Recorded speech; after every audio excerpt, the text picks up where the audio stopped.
Hello and welcome. It's the fourth episode of A Convert Encounters the Catechism. This is the Catechism we're reading, and it's chapter 1, subsection 2, paragraph 31, which makes it sound dry. It's so not dry. This is really the most wonderful book, and of course what it's doing is it's intending to get us to think, to examine our faith, because faith is a great deal more reasonable than not having faith. One of the great difficulties about not being a believer is trying to conceive the idea of meaning. Once the universe has any meaning in it, it is no longer a meaningless universe. It's very difficult to conceive of a meaningless universe with an outbreak of meaning in it. And here we are.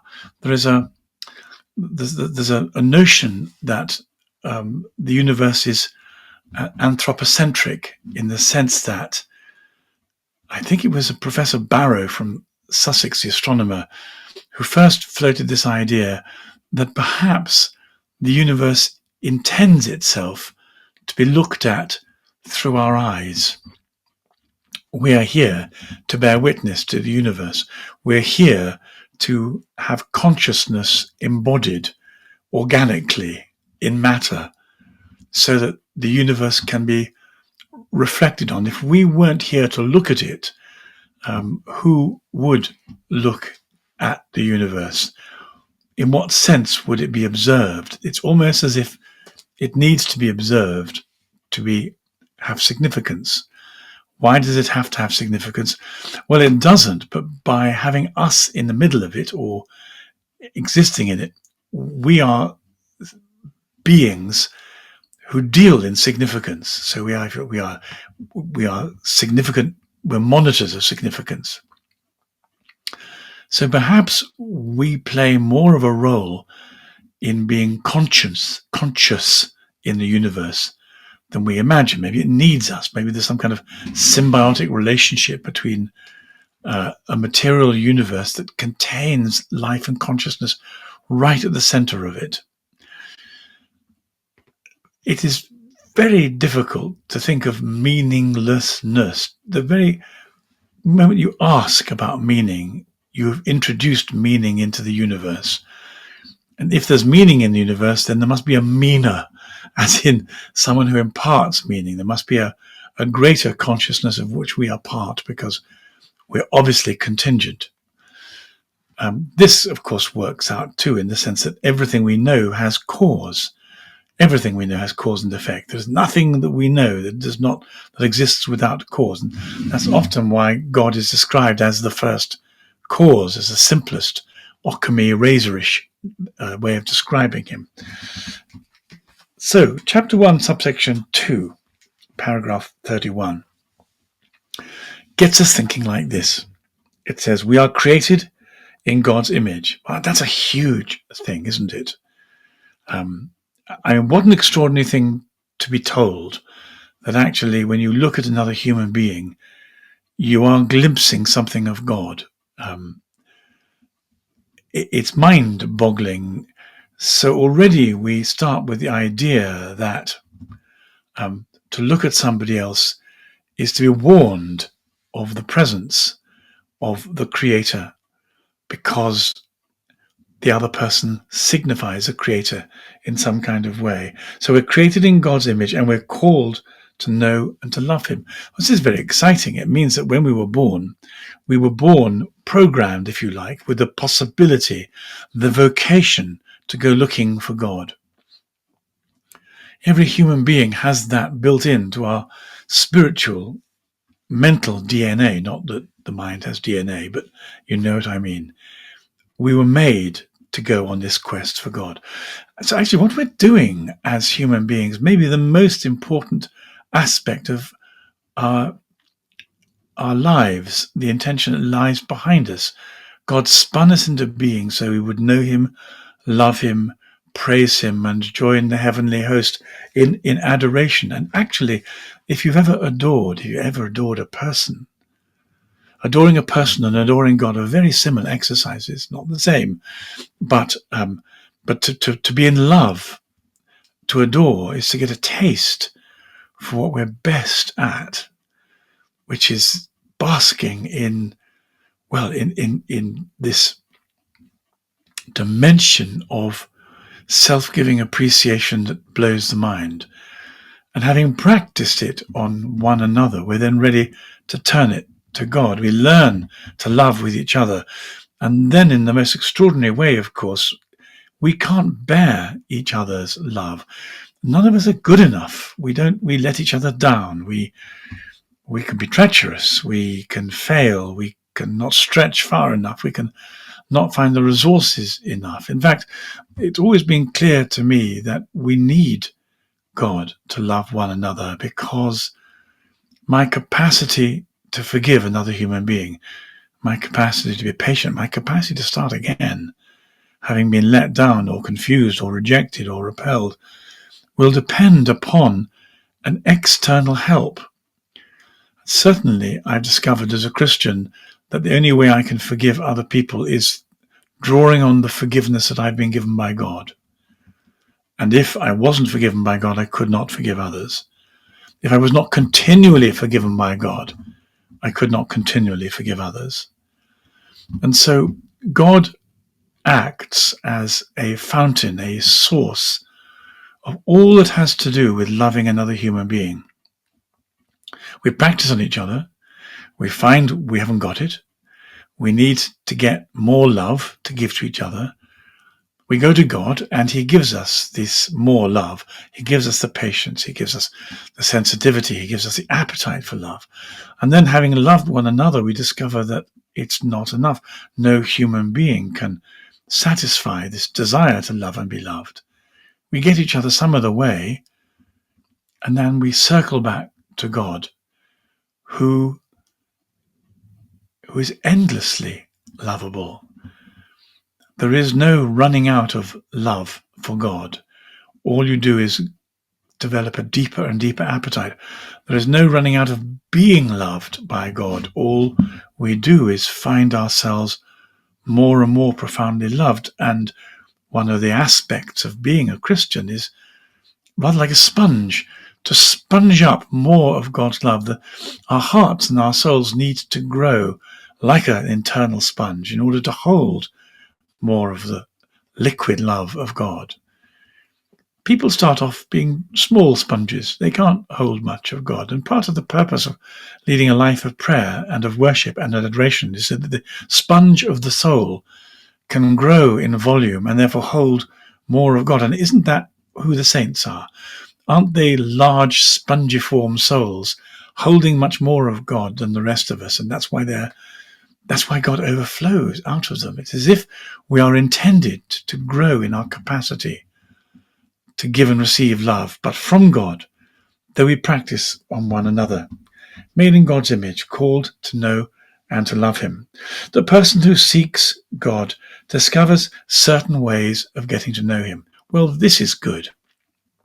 We need certain ways. When I had an evangelical conversion as a 21-year-old, I hypothetically converted. I provisionally converted. I said, God, you can have me for 48 hours. And during that period, if you continue to be real, I will give you, I said very graciously, another 48 hours. And so I said my prayers. I changed a few bits of my ethical behavior, not very much, more who I looked at and how I looked at them, and loved God and went to church. And every 48 hours I would stop and I would reflect on this new way of life and ask myself, was it real? And the interesting thing was, it was as real as anything else I did. I was a law student, singing opera and playing my flute in an orchestra. Those were the things that I did most of. And as I began to pray and think about God and read the Bible, God became as real as any of those other things. I remember going to somebody at the end of the week, the man who was running the mission, a man called David Watson. He was an extraordinary Anglican vicar with a gift for talking about Jesus. And I said, I don't think I'm going to make the grade.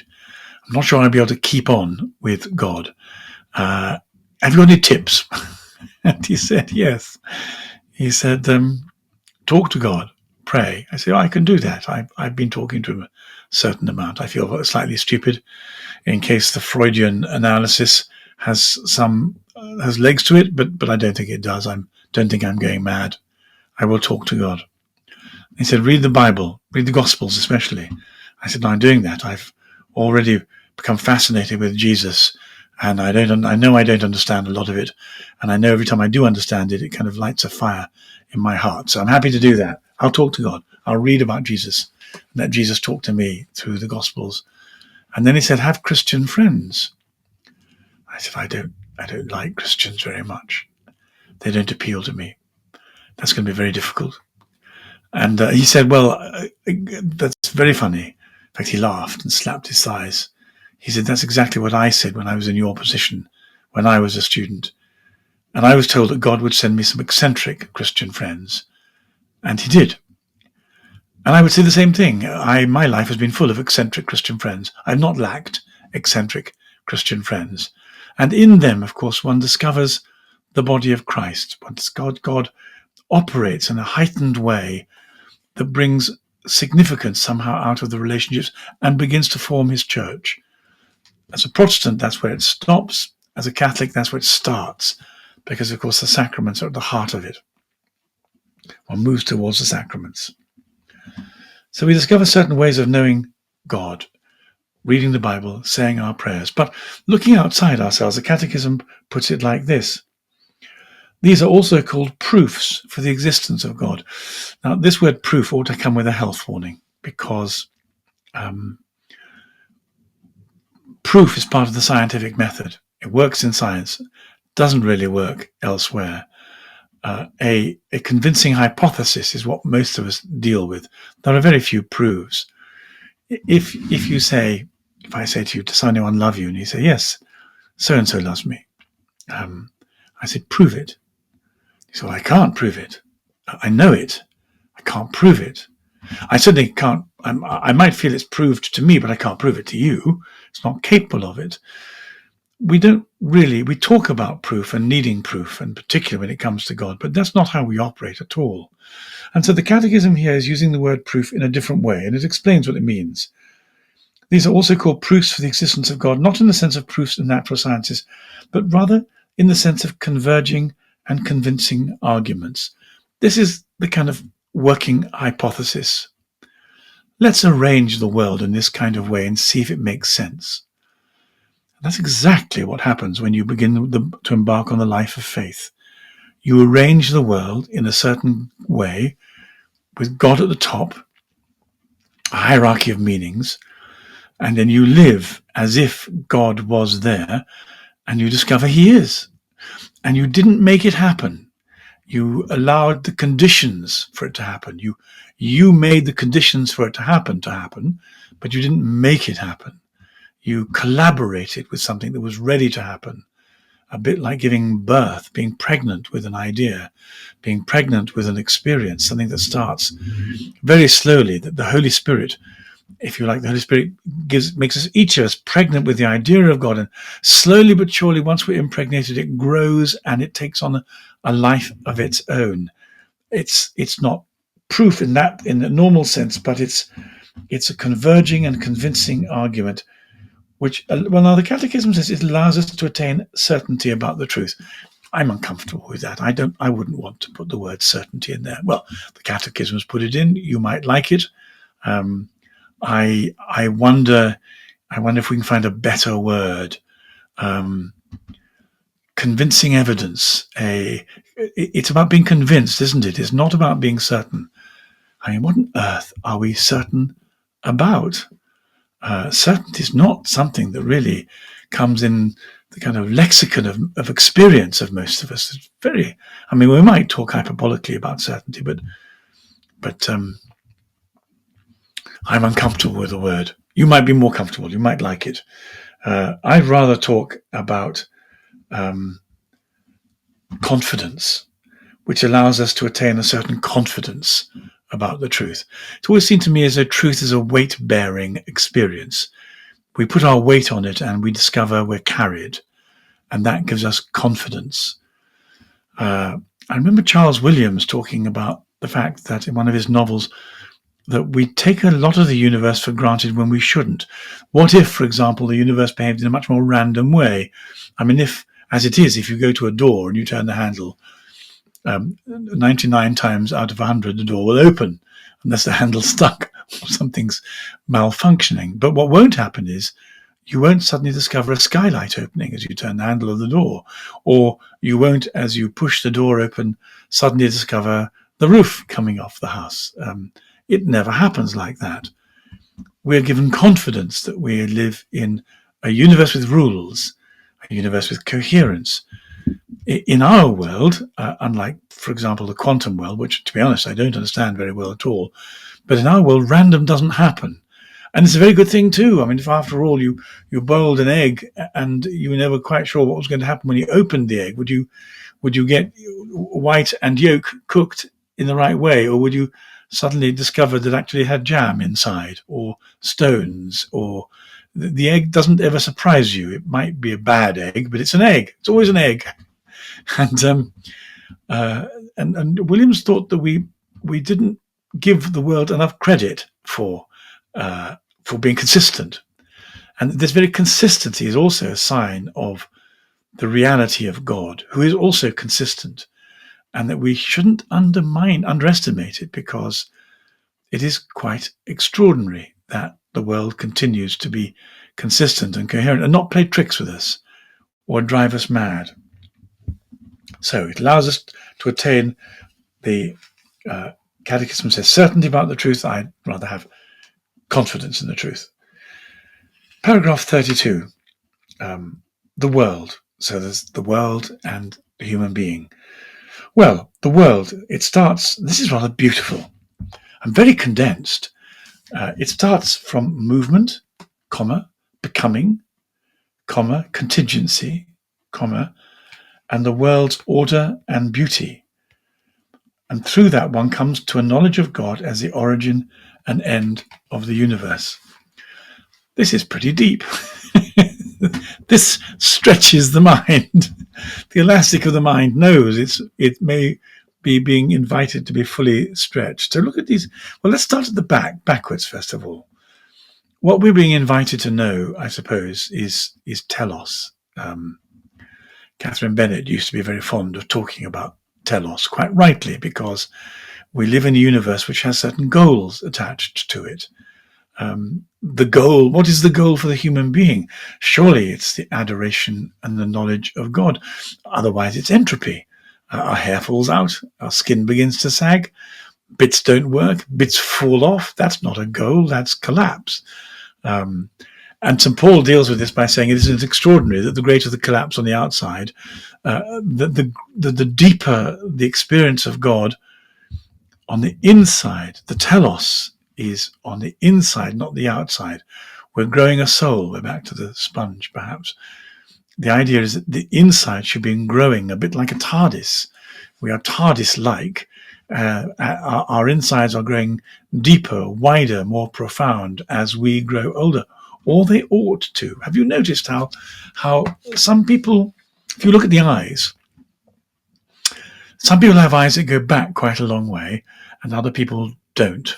In fact, the most frightening of people have blank eyes. Sort of, they don't. You can't see in them almost. They're like boarded up shops in South London on a Saturday night with corrugated iron over the front. You can't see. But there are certain kinds of people whose eyes go back a very long way. I've always enjoyed looking into people's eyes and thinking, oh, this person's eyes go back a long way. There's some depth to this person. And then you suddenly might see someone who's very beautiful on the outside, and you look into their eyes and they don't go anywhere. You think, well, that's pretty on the outside, but you haven't even started the inside journey yet. And the trouble is, the outside the bits will fall off before you've begun the inside journey if you're not careful. Start the inside journey to have a look. And so the telos for us is this growth on the inside. And the only way we get to know the inside is through experience of God. We'll talk in a moment about peak experiences. I saw that's coming up, and we'll talk about Maslow and self-actualization. But it's a very poor way of thinking of potentiality. The real potentiality is the experience of God, who has, of course, unlimited potential. There is no end to the depths of God. And so perhaps there's no real end to our depths if we're in the image of God and there's a degree of reciprocity between us.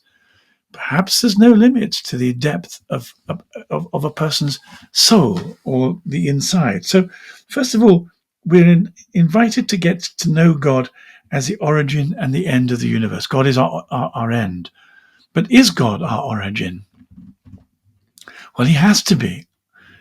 It's impossible to think of timelessness. I can't think of eternity. I've come, since I discovered a little bit of Einstein, to think, now that I've discovered that time and space bend and matter bends, I see the universe as almost like a sphere, with a beginning and an end. And God, of course, God is the beginning. In the beginning, God created the heaven and earth. Or, as St. John says, in the beginning was the Word, which is a repetition of the first verse of Genesis, of course. In the beginning was the Word, and the Word was God, and the Word was with God. Without him was nothing made that was made. Jesus, therefore, is the beginning. We can put a name to the beginning of the universe and a name to the end of the universe. Well, this is extraordinary. It means we have a relationship with the universe. It's now a friendly place. We've been introduced. Remember, there's one of those books by Lewis Carroll where if you hadn't been introduced, you couldn't talk to the person. I've forgotten it was Alice in Wonderland or Through the Looking Glass, but Dobson, as in Lewis Carroll, made this wonderful thing of the necessity of being introduced to have a relationship. Well, in a sense, the universe has introduced itself to us through Jesus. Jesus has come and been born and spoken, and as you read the Gospels, he comes to life in the most extraordinary way and is the beginning and the end of the universe. Now, if that's the case, and we are held, if you like, we are the filling in the universe's sandwich, the interesting bit, the sweet bit, or perhaps the savory bit, but our place is in the middle of the sandwich.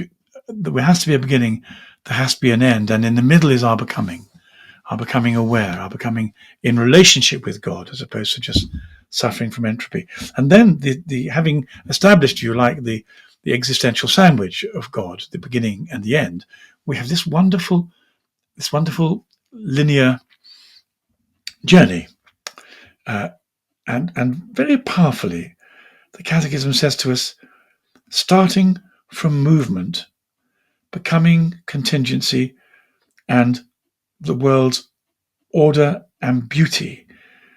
I'm not sure I understand what starting from movement means, except I suppose that movement, not being static, has the implication of telos in it. If something is not moving, it's not going anywhere, it has no goal. But let's say it is moving, then it must have purpose and a goal. And as we look around, it looks like an awful lot of the world we live in does have purpose and a goal. The purpose of the earth is to spin round the sun, and through that we have light and day, and because of the offset angle of the earth, we have seasons. And because we have seasons, we have life and death, we have growth.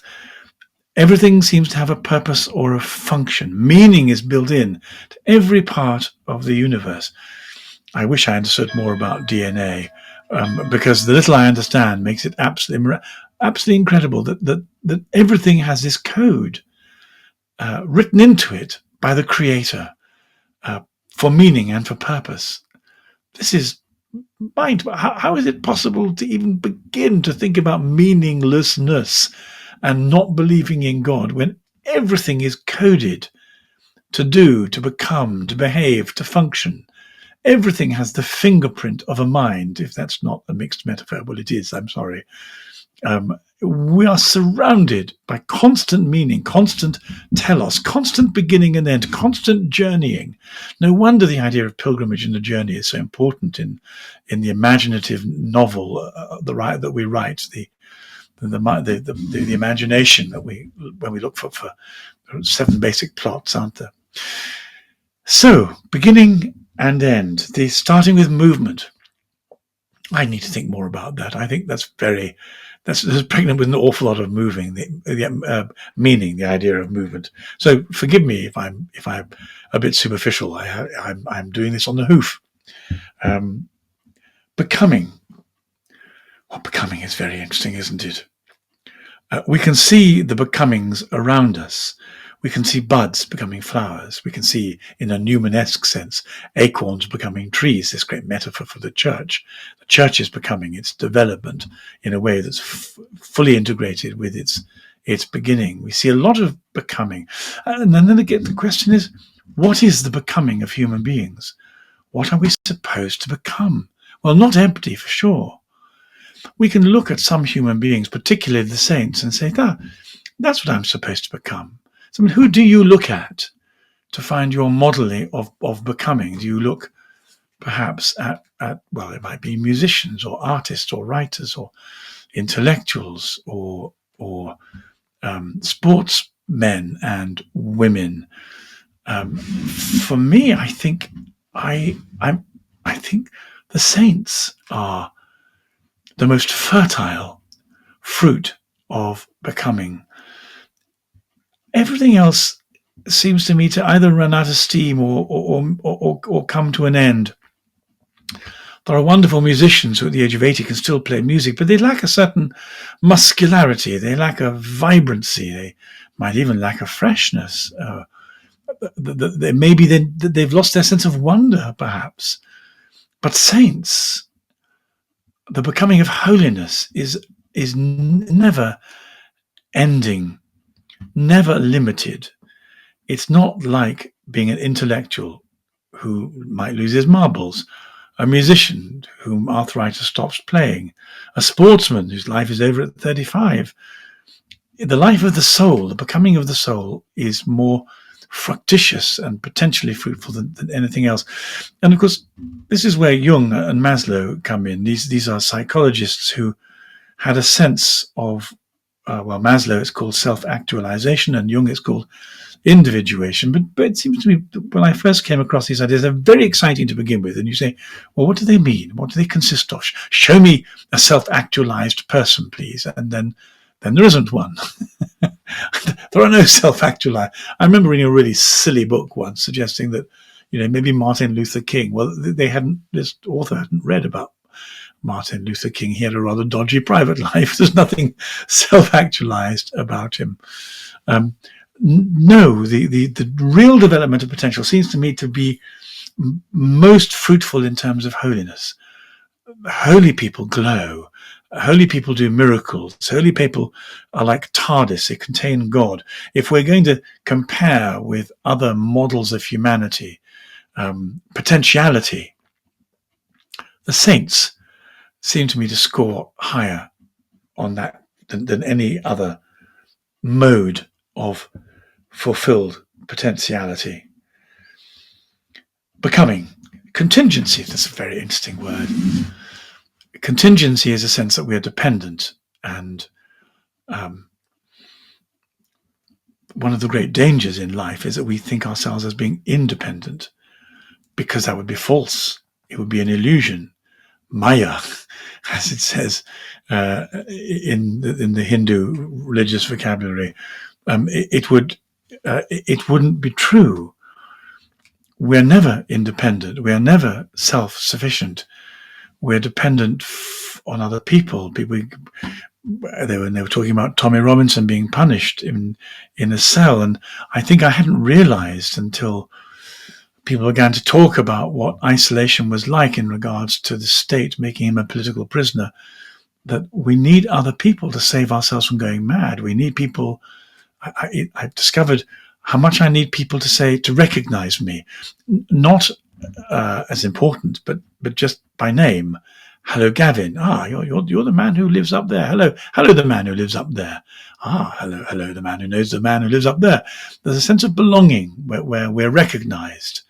We get a sense of value. We need to fit in a way that disproportionately provides us with significance. It's a need we have. We haven't made it up. It's not convenient. It's quite difficult. It means we have to get on with people in order to be recognized by them and give recognition back. Have you noticed how people like being recognized? They like it when you remember their name. They like it when you remember their face, when you remember where you met them. We like it. We like being taken seriously. It gives us value in each other's eyes.